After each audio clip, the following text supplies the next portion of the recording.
오늘의 뉴스레터에 오신 것을 환영합니다. 아래는 주요 내용입니다. 1. 러시아와 일본의 외교 상황. 1. 일본의 계획은 무너졌다. 푸틴은 한국을 형제라고 부른다. 안녕하세요. 최근 들어 일본이 러시아에 대한 공세 수위를 나날이 높이고 있습니다. 기시다 정부가 러시아에 대한 추가 제재 조치로 최혜국 배후를 중단할 방침이라고 밝힌 것입니다. 일본은 이미 러시아에 대한 첨단 기술을 사용한 제품과 일반용 반도체 등 수출을 금지하는 조치를 취했습니다. 그런데 여기에 최혜국 대우마저 중단하는 강력한 제재에 동참한 것입니다. 이 같은 강력한 조치는 바이든 미국 대통령이 러시아에 대한 최혜국 대우를 박탈하고 EU 이사회가 러시아 경제와 개인 600명 이상을 제재하는 제4차 제재안을 승인하자 나온 것입니다. 사실 러시아의 우크라이나 침공이 일본과 딱히 관계 있는 일은 아닙니다. 하지만 일본은 방위비증에게 빌미로 삼기 위해 기다렸다는 듯이 혼자 북치고 장구치고 날뛰고 있는 것인데요. 미국과 EU에 이어 일본까지 최혜국 대우마저 중단하자 러시아도 가만히 있지는 않았습니다. 러시아는 이 중 가장 만만한 일본을 상대로 강력한 보복 조치를 내놨습니다. 제2차 세계대전에서 적국으로 맞서 싸운 러시아와 일본은 홋카이도 북쪽의 이투루프, 쿠나시르 등 남코리아도 4개 섬을 둘러싼 영토 분쟁으로 아직 평화조약을 체결하지 못하고 있는데요. 최근 러시아는 이 남코리아도 인근 해역에서 일본 어선의 조업을 불허하겠다고 발표한 겁니다. 표면적인 이유는 하나, 일본 측이 협정에 명시된 어업료를 지불하지 않았기 때문이었습니다.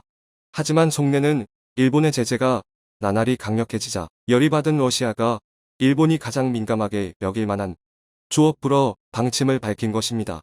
조업을 하지 못하게 하는 것이 뭐 그리 대단한 조치인가 싶은 생각이 들 수도 있는데요. 러시아의 이번 조치가 파격적인 이유는 그간 불법 어선에 대한 러시아의 조치를 보면 알 수 있습니다. 지난해 러시아에서 불법 조업으로 인해 구금된 북한 선원은 4천여 명에 달하며 이는 최근 5년 동안에 비했을 때 14배에 달하는 수치라고 밝혔습니다. 가뜩이나 수산 자원이 한정된 마당에 북한이 중국의 대규모로 조업권을 넘기면서 북한 수역에서의 어획량이 줄어들었고 조업을 할 곳이 없어진 북한 어선들은 하는 수 없이 러시아 해역까지 진출해서 조업을 하다가 구금되는 일이 벌어지는 것입니다. 러시아는 이 모든 상황을 알고 있지만 북한과 직접적인 마찰을 피하려는 태도를 유지해왔습니다. 그럼에도 저항하는 북한 선원들은 상당히 강력한 법 집행을 내리기도 했는데요. 얼마 전 러시아 검찰은 단속 중 폭력을 사용하며 저항한 북한 선원들에게 징역 23년을 구형하기도 했습니다. 즉 불법 조업에 대해서 러시아가 그렇게 물렁물렁 나라가 아닌 것은 분명한 사실입니다.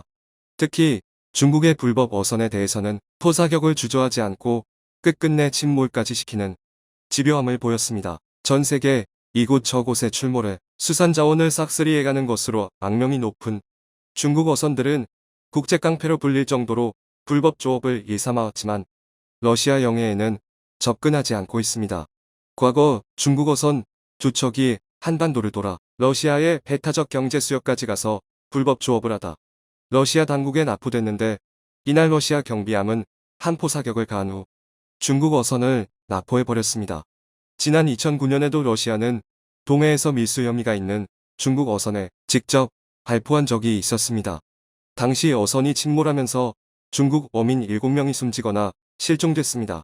과거 사례를 보면 러시아는 자기들 영해라 여기는 지역에서 불법 조업을 하는 어선들에 대해 무자비한 모습을 보여왔습니다. 그런데 이번에 일본의 열이 받은 나머지 일본과의 영토 분쟁으로 예민한 지역인 남코리아도 해역에서 일본 어선의 조업을 불허하겠다는 발표를 해버린 겁니다. 따라서 이제 일본 어선들과 어민들 즉 일본의 민간인들이 러시아 한포 사격의 위험에 노출된 것입니다. 일본 어민들에게는 생계가 달린 중요한 문제이지만 일본 정부의 반응을 지극히 소극적이었습니다.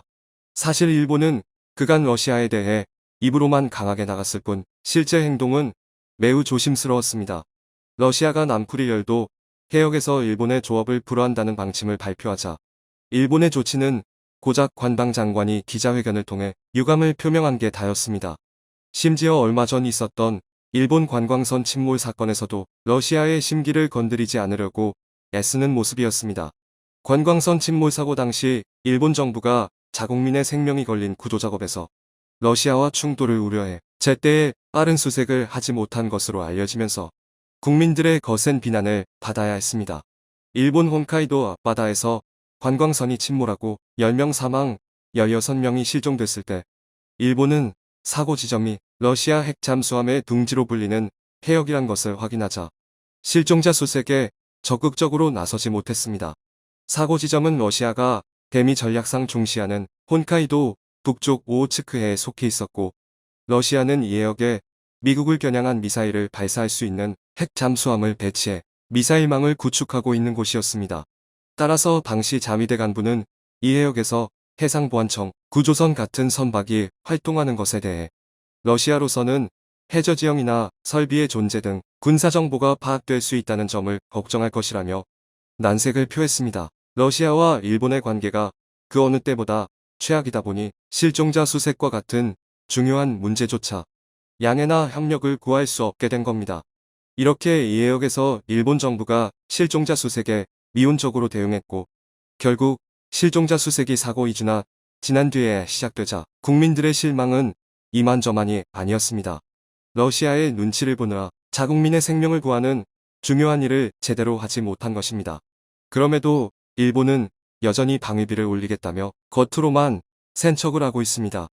최근 일본은 5년 이내에 방위력을 근본적으로 강화한다는 내용을 포함한 경제재정 운영과 개혁 기본 방침을 가기에서 결정했습니다. 기본 방침은 북대서양 조약기구, 즉 나토 회원국이 국내 총생산의 2% 이상을 방위비로 확보하는 것을 목표로 설정한 것을 예시로 들면서 방위력 강화 방침을 밝혔습니다. 이미 일본의 방위비는 51조 원으로 GDP 대비 0.96%에 달합니다. 그런데 여기에서 나토 수준으로 방위비를 올리겠다는 야무진 꿈을 발표한 것입니다. 하지만 이마저도 여의치 않을 전망입니다. 일본의 GDP가 급락하고 있기 때문입니다. 최근 일본에게 이보다 더 높은 방위비는 사치라고 밖에 말할 수 없습니다. 최근 일본 정부에서 자국민들에게 내놓은 발표를 보면 알 수 있는데요.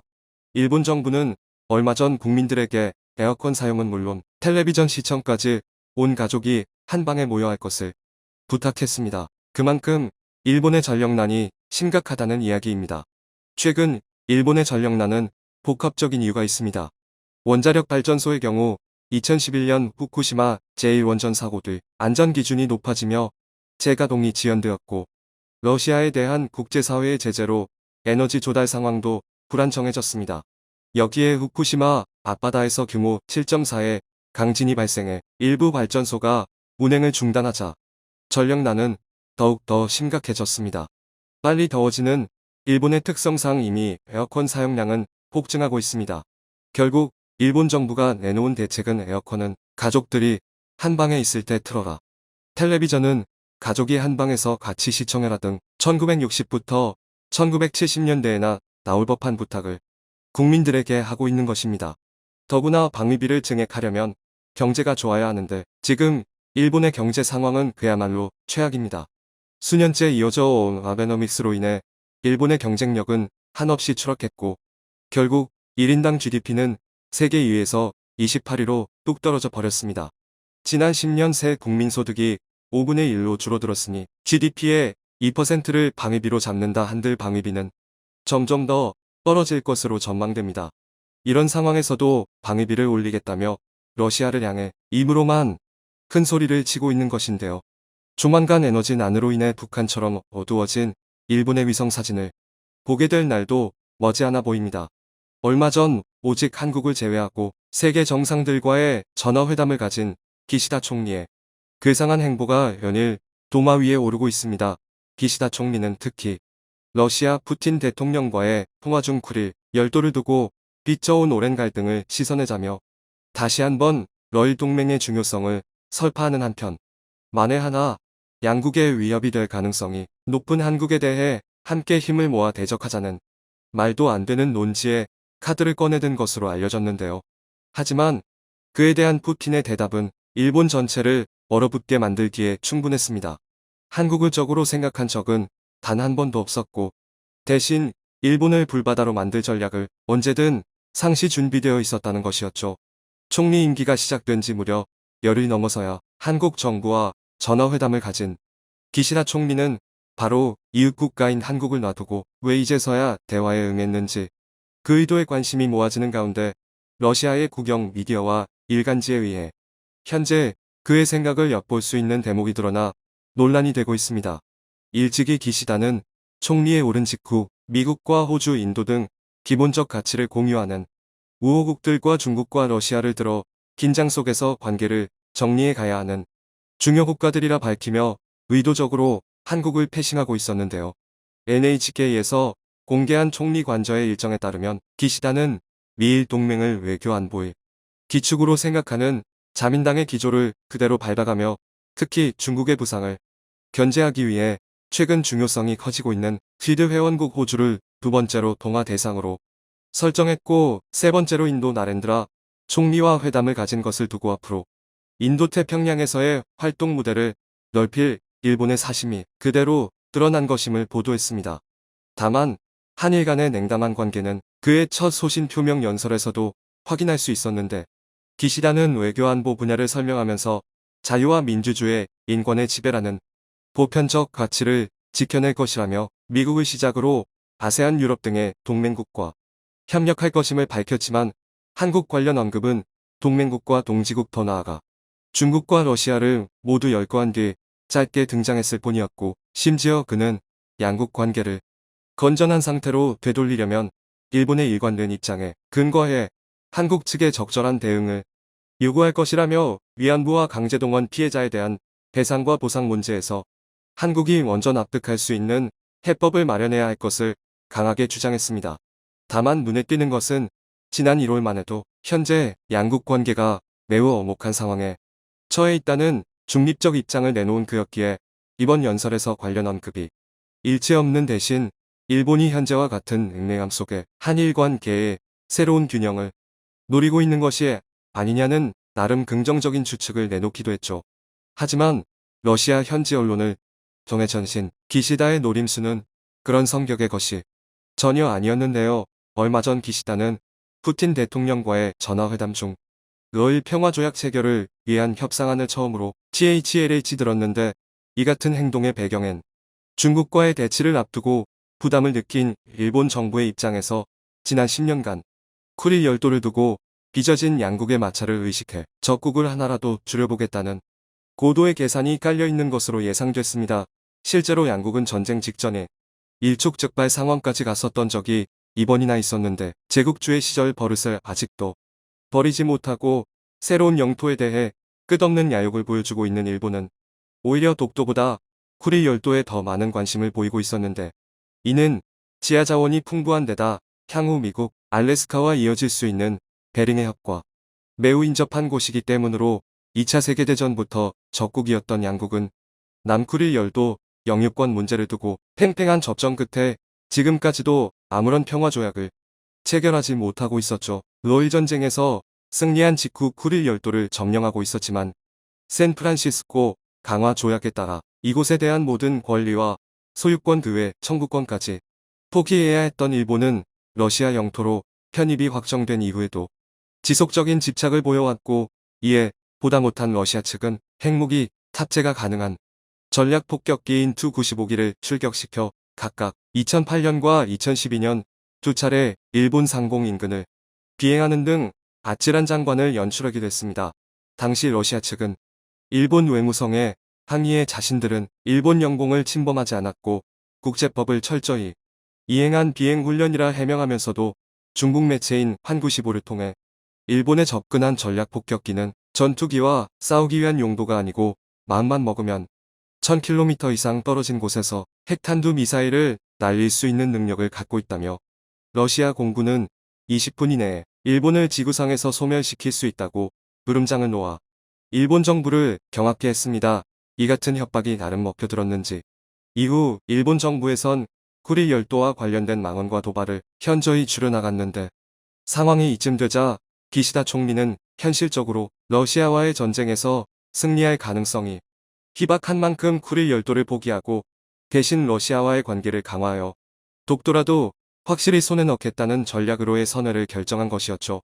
사실 이는 한국의 강경한 태도를 굳히고 있던 자민당 차원의 계획으로 올해 6월경 또다시 수호의 전투기들의 호위를 받으며 Tu-95 2기가 동해 상공에서 무언의 압박을 가하자 모태기 외무상은 라브로프 외무장관과의 긴급회의를 요청하며 통상 경제 분야 협력 확대를 포함 뜬금없는 양자관계를 질적으로 향상시키자는 포괄적 합의 이행을 논의한 것으로 알려졌습니다. 참고로 여기엔 남쿠릴 열도에서의 공동경제활동을 비롯하여 그동안 동해 상공에서 진행되어 온 러시아 폭격기의 훈련을 자제해달라는 안이 제출됐는데 최근 기시다 총리가 한국을 건너뛰고 굳이 적대 관계인 러시아와의 회담을 먼저 진행한 것이 바로 이런 이유 때문으로 당시 전문가들 또한 대화가 원만히 이루어질 수만 있다면 한국을 몰아넣는데 이보다 더한 EJ가 없다는 등 스스로 호평하기도 했죠. 하지만 푸틴 대통령과의 전화회담 후 기시다 총리는 매우 불편한 안색을 숨기지 못했습니다. 러시아 국영 방송에 따르면 일본이 말한 쿠릴 열도에서의 경제협력은 오래전 아베 정부 시절부터 이어져 온 분쟁 해결의 첫 번째 단계임을 러시아 정부 측이 모를 리 없었고 또한 독도에 대한 영유권 강화의 방편으로 자신들을 이용하려는 의도가 뻔히 보였기에 관련 안건들이 기시다의 입에서 나오자마자 단번에 거절당했다는 것. 실제로 푸틴 대통령은 한국과의 경제협력을 매우 중시하고 있고 군사적으로 충돌해봐야 자국에 득될 것이 전혀 없음을 누구보다 잘 알고 있던 인물이었는데요. 한 예로 2019년 발생한 군용기의 독도 영공 침범 사건에 대해 러시아 정부는 기기 오작동으로 계획되지 않은 지역에 진입한 것으로 보인다며 한국 측에 깊은 유감을 표명해 화제가 됐는데 당시 러시아 무관에 따르면 비행은 사전에 계획된 중국과의 연합훈련이었음을 해명하며 국제법은 물론이고 한국의 국내법 역시 존중하고 한국 측이 갖고 있는 영공 침범 시간과 위치 좌표를 전달해주면 사태 해결에 도움이 될 것이라는 등 매우 적극적인 조치를 취한 것으로 알려졌습니다. 심지어 러시아 정부는 한국과의 관계가 발전해 가길 진심으로 바라고 있고 부정한 의도를 갖지 않았다는 사실을 믿어주길 바란다며 향후 동일한 사안이 발생하지 않도록 한러 공군 사이에 회의체가 구성되길 바란다는 입장을 전하기도 했죠. 한편 이 같은 상황을 전해들은 일본은 그야말로 아인실색하지 않을 수 없었는데 중국과의 연합훈련을 굳이 동해 상공에서 진행했다는 것부터 이는 전시 상황에 일본 폭격을 염두에 두고 있다는 명확한 증거가 아닐 수 없었고 이에 일각에선 자신들에겐 군사적 협박을 일삼던 러시아 측이 한국에 유독 공손한 이유를 모르겠다며 한심하게도 독도는 일본 영토인데 왜 한국 정부가 간섭하려 드냐는 등 기괴한 망언을 할 때 아닌 논란을 만들기도 했습니다. 한편 러시아 군사 전문가들이 말하길 한국은 비록 영토는 작으나 다양한 최첨단 군사 장비를 갖추고 있고 특히 항모킬러라 불리는 한국형 독침 무기를 가장 경계하는 것으로 드러났는데 이는 지난 SLBM 시험 발사 후 다음 타자로 공개된 초음속 순항미사일로 유사시 음속의 3배 이상의 속도로 항모를 비롯 동해상이 모든 함정들을 나노 단위로 정밀 타격이 가능해 그야말로 알고도 당할 수밖에 없는 사기적인 무기로 정평이 나 있었는데요. 그도 그럴 것이 그동안 한국 해군의 주력 대한 미사일인 해성은 최고 속도가 마하 0.95 정도인 것에 반해 무려 3배 이상 빠른 이번 초음속 미사일은 수면이 1m 고도로 마치 바다에 붙어가듯이 초저공 비행을 하게 되면 레이더로조차 탐지하기 어려워 사실상 요격이 불가능해지는데 여기엔 초음속 엔진 기술과 정밀 제어 그리고 초고온 내열 소재 등 첨단 항공 기술이 집약돼 있었기에 미국 정도의 군사 선진국이 아니라면 감히 만들 시도조차 못하는 것으로 알려졌습니다. 문제는 일본 언론 측이 현재 한국이 해당 무기를 개발 중일 것이라는 보도와는 달리 군 소식통에 따르면 순항미사일 중 3종은 이미 실전 배치가 진행 중이라 밝혔는데 이는 현재 인도의 러시아 양국이 공동 개발 중인 초음속 미사일 브라모스보다 5년 이상 빠른 수준으로 처음 공개 당시 바지선 위 근무를 바치고 있는 쇠기둥을 정확히 명중시켜 부러뜨리는 장면에서 전 세계 네티즌들은 그야말로 빛의 속도가 아닐 수 없다는 등 감탄사를 연발하기도 했습니다. 궁극적으로 이를 KF-21에 탑재가 가능하다는 군 당국의 발언에서 전문가들은 중국과 러시아의 모든 항모와 수상함정을 격침시킬 수 있는 해당 미사일을 실전 배치가 완료되면 그들은 보이지 않는 적과 싸워야 하는 심각한 공포에 빠질 것이라며 이는 반드시 동북아의 게임 체인저가 되리라는 것을 확신하기도 했죠. 러시아가 그랬듯 기왕이면 다음 시험 발사는 독도에서 진행하는 건 어떨지 생각해보며 오늘 준비한 소식은 여기까지입니다. 댓글을 통한 여러분들의 많은 의견 기다리겠습니다. 시청해주셔서 감사합니다.